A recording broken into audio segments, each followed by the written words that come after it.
Salut les amis, moi c'est Signo pour les intimes et aujourd'hui dans cette vidéo on va parler de 8 joueurs qui pour moi sont compatibles avec le Barça. Alors certains ne viendront certainement pas au Barça, en tout cas pas tout de suite, mais voilà, c'est pour donner une tendance et pour voir le type de joueur qui selon moi et peut-être selon toi aussi pourrait rejoindre le Barça. Alors le premier dont on va parler c'est Renato Sanchez. Bon, apparemment il est en train de partir de Lille pour le Paris Saint-Germain. En même temps, il y a des clubs en Angleterre qui le veulent, mais bon, lui apparemment il veut que le PSG, si on en croit les différents titres. Alors c'est un joueur, franchement je ne l'ai pas vu beaucoup jouer, mais les quelques fois où je l'ai vu jouer, franchement, je me suis dit mais ce gars en fait, qu'est-ce qu'il fout pas au Barça en fait. Le gars il devrait être au Barça, pour moi c'était clair. Mais en même temps, je regarde pas Lille tout le temps et j'ai entendu des échos comme quoi le gars il est difficile à gérer. Donc apparemment Galtier a su le gérer, mais depuis, voilà, c'est pas tout à fait ça. Donc c'est un Portugais, moi au niveau du style, franchement je kiffe. Je kiffe. Mais est-ce que c'est un joueur de saison ou est-ce que c'est un joueur de championnat comme une coupe? Moi, je l'ai vu vraiment en Coupe d'Europe et c'est là que voilà, il m'a fait plaisir quand j'ai vu. Je me dis c'est trop beau. Mais il y a des joueurs comme ça, ce sont des joueurs de tournoi. Voilà, c'est ça le nom que je cherchais. Des joueurs de tournoi. Et là, on a besoin d'un joueur de championnat en fait qui peut rester sur la durée. Et puis de toute façon, je sais qu'on en parlait un moment au Barça et puis il s'est blessé. Et là, apparemment, faut croire que les étoiles du Paris Saint-Germain brille plus, mais bon, voilà, c'est une petite blague, hein, un petit tacle, mais voilà, ce serait super pour lui, franchement, de passer de Lille au PSG dans une équipe comme ça.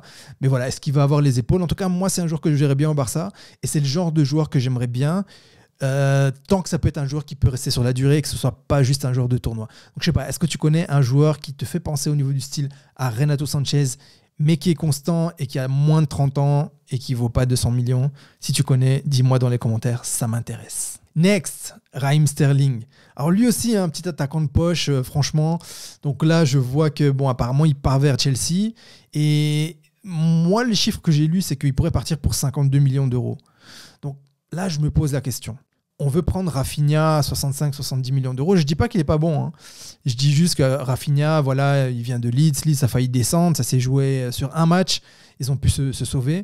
Et à côté de ça, on a un Raheem Sterling qui performe tout le temps, même si voilà, il a du déchet et tout. Mais franchement, un gars comme ça, en plus avec sa taille en Angleterre, il arrive quand même à se faire respecter.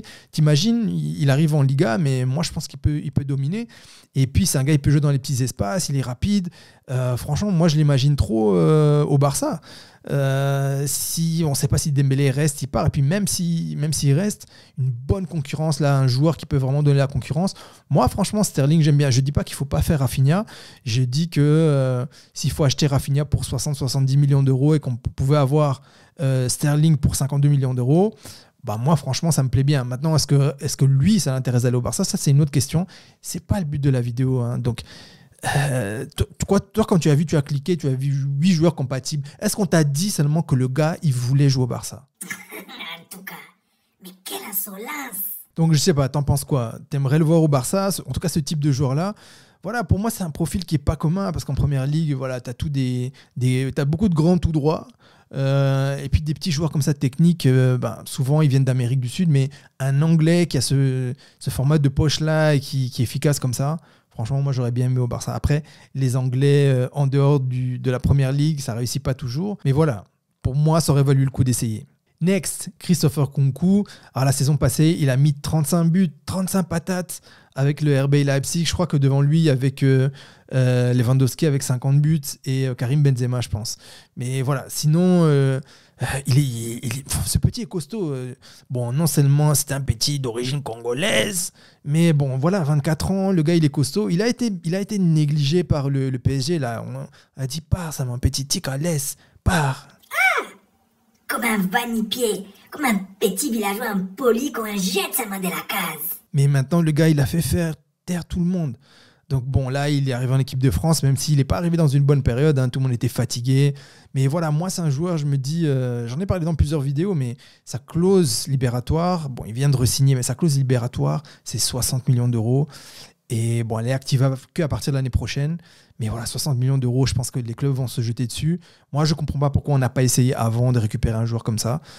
Tu t'imagines, tu as un Nkunku qui est là. Bon, ok, là, on parle de Lewandowski, mais...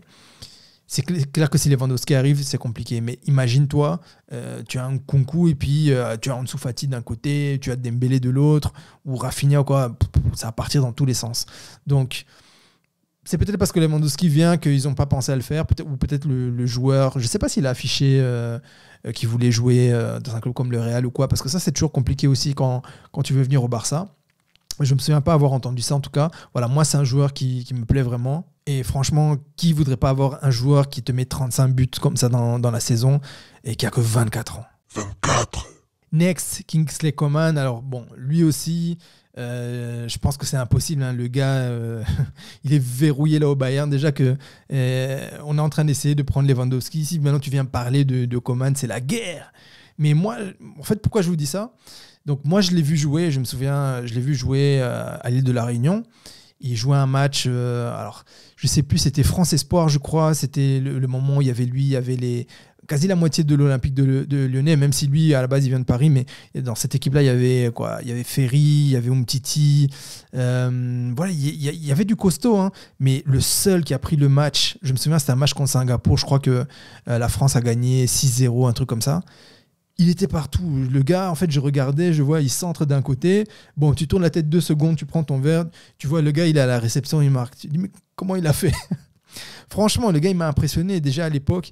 Et je me souviens, parce que bon, j'en parlais avec des potes qui étaient là et tout. Puis on m'a dit, non, ce petit est trop maigre.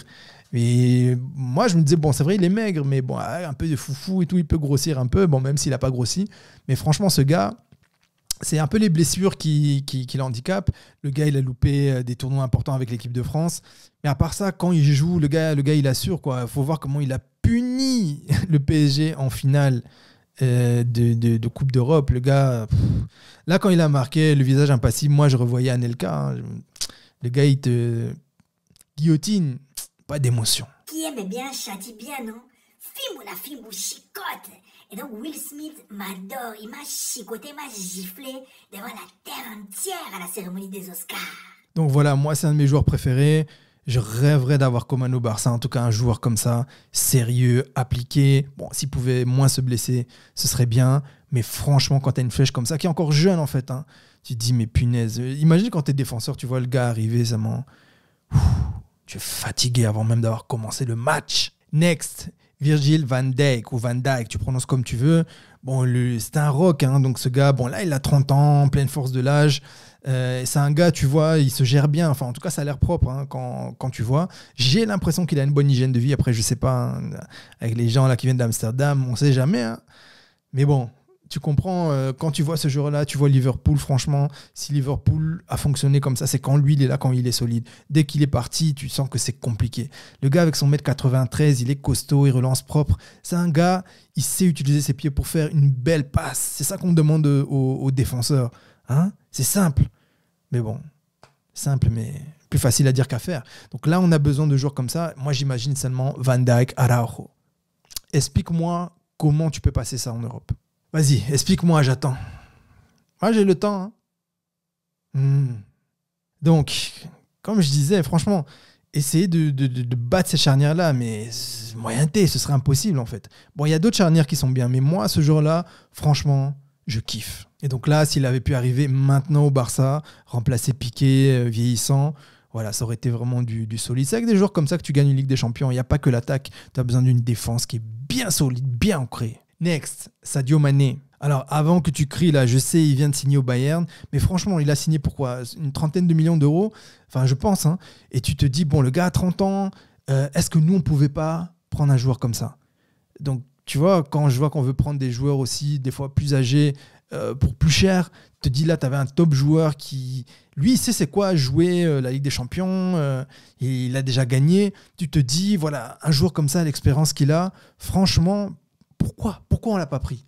Sincèrement, là, j'arrive pas à comprendre. Alors oui, d'un côté, c'est vrai que ça s'est fait à un moment où on ne savait pas encore si on allait avoir l'argent. Mais franchement, si tu vois un joueur, tu sais à l'avance que son contrat va se terminer, tu lui parles déjà depuis 2 ans avant, tu commences doucement, tu prépares les trucs. Bon, c'est pas bien de directement parler, mais en tout cas, tu le laisses entendre. Tu utilises tes petits réseaux souterrains là pour dire aux petits, bon, quand tu veux partir, dis-nous hein, quand tu veux partir, parce que nous, on veut te prendre. Là, je sais pas, avant même que le mercato commence, tu avais l'impression que tout était déjà plié depuis des mois, même s'il a dit que voilà, il allait prendre sa décision. Mais je pense qu'il attendait en fait d'avoir des touches, et bon, la touche n'est pas venue de chez nous, c'est très dommage. Moi, je pense que ça aurait été un joueur top au Barça. Et toi, t'en penses quoi? Mané au Barça, ça t'aurait plu ou pas? Sadio Mané, En tout cas, quelle insolence. Bon, et toi, t'en penses quoi? Si tu veux pas de Mané, déjà, c'est un péché. Mais bon, si vraiment tu veux pas de Mané au Barça, si tu n'aurais pas voulu de Mané au Barça, dis-moi pourquoi dans les commentaires. Ça m'intéresse de savoir pourquoi. Next, Bernardo Silva. Donc là, on nous dit qu'il pourrait arriver, il y a un accord entre le Barça et Bernardo Silva. Et en même temps, on nous dit que Manchester City veut 100 millions d'euros et que le Barça veut offrir 50. Donc voilà, c'est le début de la négociation, ça commence. Mais qu'ils viennent ou qu'ils viennent pas, pour moi, c'est un joueur qui est compatible avec le Barça. Déjà, avant qu'il soit à City, quand il était à Monaco, tu voyais déjà que ce gars, il avait le toucher, quoi. Après, quand tu vois comment Guardiola le kiffe, en fait, comment il parle de lui, comment il l'utilise, tu te dis que ben voilà, les chiens font pas des chats. On a Guardiola, c'est l'école du Barça. Et voilà, il a ce joueur-là. Quand tu le vois jouer, franchement, c'est une partition. C'est beau. C'est comme un autre joueur dont on va parler dans quelques instants. Et moi, ce joueur-là, franchement, j'ai trop envie de le voir au Barça. Trop envie de le voir au Barça. Je pense que s'il faut mettre du pognon sur un joueur, c'est lui. C'est un joueur qui me plaît beaucoup parce qu'il joue juste. J'aime bien aussi la mentalité. Bon, là, il a 27 ans, il va sur ses 28 ans. C'est bien. Le gars, il peut rester encore à ce niveau-là quelques années. Et comme j'expliquais tout à l'heure, quand tu viens de Première Ligue, tu redescends d'une marche en intensité quand tu arrives en Espagne. Donc, tu peux allonger ta durée de vie.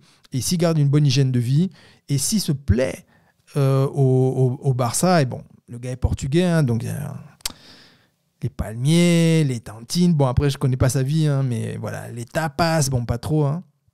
Mais voilà, en tout cas quand tu es sud-américain ou quand tu es, bon lui il n'est pas sud-américain puisqu'il est portugais, n'importe quoi, mais je veux dire quand tu es latin, quand tu es latino, quand tu es dans cette mouvance-là, ben ouais, tu as envie de revenir vers le soleil, comme quand tu es africain, bon tu peux vivre à Manchester ou quoi, mais si on te ramène au pays, tu vas manger les alocos, les makemba, dis-moi que t'as pas envie de ça. En tout cas, les bananes plantains, les makemba, c'est mon oxygène, ma raison de vivre. Ça et Papa Jossard et des Zaïko. En tout cas, quelle insolence. Donc tu as compris, je pense que l'environnement pourrait lui plaire, en tout cas plus que l'environnement gris et lugubre de Manchester. Voilà, il a rien à prouver. Bon, il a envie de gagner cette Ligue des Champions, mais peut-être qu'il peut la gagner avec le Barça. En tout cas, peut-être qu'à un moment aussi dans la carrière, tu te dis, mais bon, si au final je ne vais pas gagner cette Ligue-là, cette Ligue des Champions, bah, autant aller quelque part où vraiment je m'éclate, où ma famille va s'éclater, on va prendre du bon temps, on aura un peu de soleil dans l'année, quoi, et pas juste 5 jours par an. Donc voilà, en tout cas pour moi, joueur compatible, je l'accueille à bras ouverts, je pense que toi aussi si tu regardes. Sinon, franchement, comme j'ai dit, hein, si tu veux pas de Bernardo Silva, c'est un péché, mais c'est pire, là tu es un démon. Et je rebute ces démons au nom de Jésus, donc au nom de moi-même. Next, Kevin De Bruyne. Bon, si Guardiola regarde ça, bon, papa, pardon, hein. Je sais que là, j'ai parlé de Sterling, j'ai parlé de Bernardo Silva, là, je parle de De Bruyne. Tu vas croire que vraiment on veut piller ton équipe. Mais on veut piller ton équipe. Ah, vraiment, Signo, mais quelle insolence. Bon, c'est bien parce que c'est toi, on tire à la courte paille et je te laisse partir avec un des joueurs. Quelle insolence. Non, en tout cas, ce joueur, c'est un magicien. Quand il joue sa partition, ça me rappelle quand tu avais Xavi, Iniesta. Tu entendais la musique. Il n'y avait pas de musique, mais toi, tu entends les violons, tu vois le chef d'orchestre, et ça joue.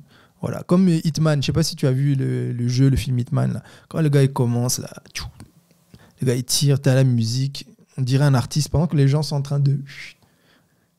Le gars, il est là. Là, c'est la même chose avec De Bruyne. Et c'est un joueur, quand tu connais son histoire, il n'a pas eu une vie facile, hein, donc à un moment les gens l'ont banalisé. Tout à l'heure j'expliquais comme quand tu jettes un petit mandat et un petit rien du tout là, tu le jettes. Les gens l'ont banalisé. Je crois que son père en premier. Et puis de toute façon les gens l'ont banalisé dans sa vie. Et le gars, voilà, à chaque fois il a montré, il est revenu au créneau. À un moment, donc sa femme est partie avec un autre joueur de l'équipe nationale, avec la femme avec Thibaut Courtois. Le gars, malgré tout, voilà, il a tenu bon pour devenir un des meilleurs milieux de terrain du monde. Et bon, là, il a 31 ans. Et la Première Ligue, je pense que ça va commencer à devenir compliqué parce que même s'il est toujours aussi bon, mais voilà, physiquement, il faut tenir le rythme. Et voilà, je pense que c'est un joueur, s'il vient en Espagne, bon, s'il pouvait venir maintenant, parce que allez, on va dire même l'année prochaine, c'est un joueur, il vient, encore une fois, tu redescends en pression physique et tu peux vraiment t'exprimer dans un championnat où il y a plus d'artistes. Moi, je pense qu'il il est vraiment compatible avec le Barça. J'ai même pas besoin de le prouver, hein. Le gars, c'est le maître à jouer de Guardiola. Bon, si tu n'as jamais vu comment Guardiola fait jouer le Barça, je sais même pas ce que tu fais regarder cette vidéo, quoi. Donc, tu ferais mieux d'aller regarder Chasse et Pêche, hein, si c'est le cas. Mais on peut prier pour toi. Oui, allô, c'est Dieu à l'appareil. Vous m'avez appelé? Bon, je vous avais parlé de 8 joueurs compatibles avec le Barça, mais bon, j'ai menti. Ah! Donc toi, tu mens comme ça sans vergogne. Mais moi, je me suis fait gifler pour moins que ça. Ah! Quelle insolence! Et oui, parce que moi, Marquinhos, c'est un joueur que je verrais bien au Barça. Alors, bon, on va pas se fâcher ici, hein, pour les supporters du Paris Saint-Germain. Vous avez pris Messi. Avant ça, il y a eu Thiago Motta. Il y a eu Neymar. Voilà, il y a plein de joueurs du Barça qui sont passés là. Là, moi, je me dis, Marquinhos, c'est un joueur, même si, bon, sur la dernière saison, il a montré qu'au niveau mental, c'était pas trop ça. Mais je pense que c'est un gars dans le bon environnement, avec un autre gars peut-être un peu plus costaud, un capitaine plus costaud. Donc, je le verrais pas en capitaine. Mais je pense qu'au Barça, il pourrait être bien. Là, il a 28 ans. Voilà, ce serait bien d'avoir un joueur comme ça. Je sais qu'il ne va pas partir. Je pense que Paris ne va pas le lâcher. Mais moi, c'est un joueur que j'aurais bien voulu voir déjà depuis quelques années au Barça. Je pense qu'il est vraiment compatible. Il a un bon état d'esprit. Et ok, il a un peu foiré la saison passée. Mais bon, toi, est-ce que tu n'as jamais foiré? Ça t'est jamais arrivé? Tu pars au boulot, tu as complètement foiré. Hein, tu avais trop bu. Je ne sais pas ce que tu as fait. Et tu n'as pas performé, quoi. Donc voilà, lui, ça lui est arrivé. Et si tu regardes bien, c'était toute l'équipe en fait qui n'a pas performé. Et on peut lui reprocher des petites choses, mais sur l'ensemble de son passage au Paris Saint-Germain, moi je trouve que c'est un bon joueur. C'est un joueur sur qui tu peux compter. Il n'a pas de mental, ok, mais tu peux pas avoir 11 gars qui ont le mental, tu vois. Sinon, ça c'était avant ça. C'est des Manchester United sous Ferguson, mais c'est Ferguson qui donnait l'impulsion. Mais là, souvent, tu as quelques joueurs un peu faibles mentalement, tu as d'autres joueurs qui sont costauds, et c'est le tout ensemble. Ça fait une bonne petite soupe, là. Tu viens, tu chicotes les ennemis. La fimbu, la chicote. Donc toi, tu es en train de regarder la chaîne gratuitement, mais tu ne t'abonnes même pas. Bon, maintenant à ton tour, dis-moi si tu avais 8 ou 9 joueurs à choisir qui seraient compatibles avec le Barça, même s'ils sont pris, viennent de re-signer, quoi. On s'en fiche. Dis-moi quels joueurs pour toi sont compatibles au Barça, que tu aurais aimé voir au Barça, ou juste pour signaler le type de joueur que tu aimes. Moi, ça m'intéresse. Bon, dis-moi dans les commentaires, ne sois pas timide, on va pas te manger, parce que là, je vois les abonnés, ça commence, hein, parce qu'on est parti de 0 là il y a quelques jours, là, ça commence à monter, mais pour l'instant, vous ne parlez pas. Donc moi, j'appelle ça des pisseaux des commentaires. Mais bande des pisseaux linguistiques. En tout cas, nonobstant virgule, point virgule à la ligne. Quelle insolence. Coupé, décalé. I had a dream. J'ai rêvé que Mingueza, Umtiti et la taxe l'anglais étaient partis du Barça. Mais bon, après je me suis réveillé. Hein. Vraiment. Un concours au Barça. Imagine ce massacre. Et Coman qui vient chicoter sur le côté. Et Bernardo Silva qui envoie des caviars à Lewandowski. Équilibre.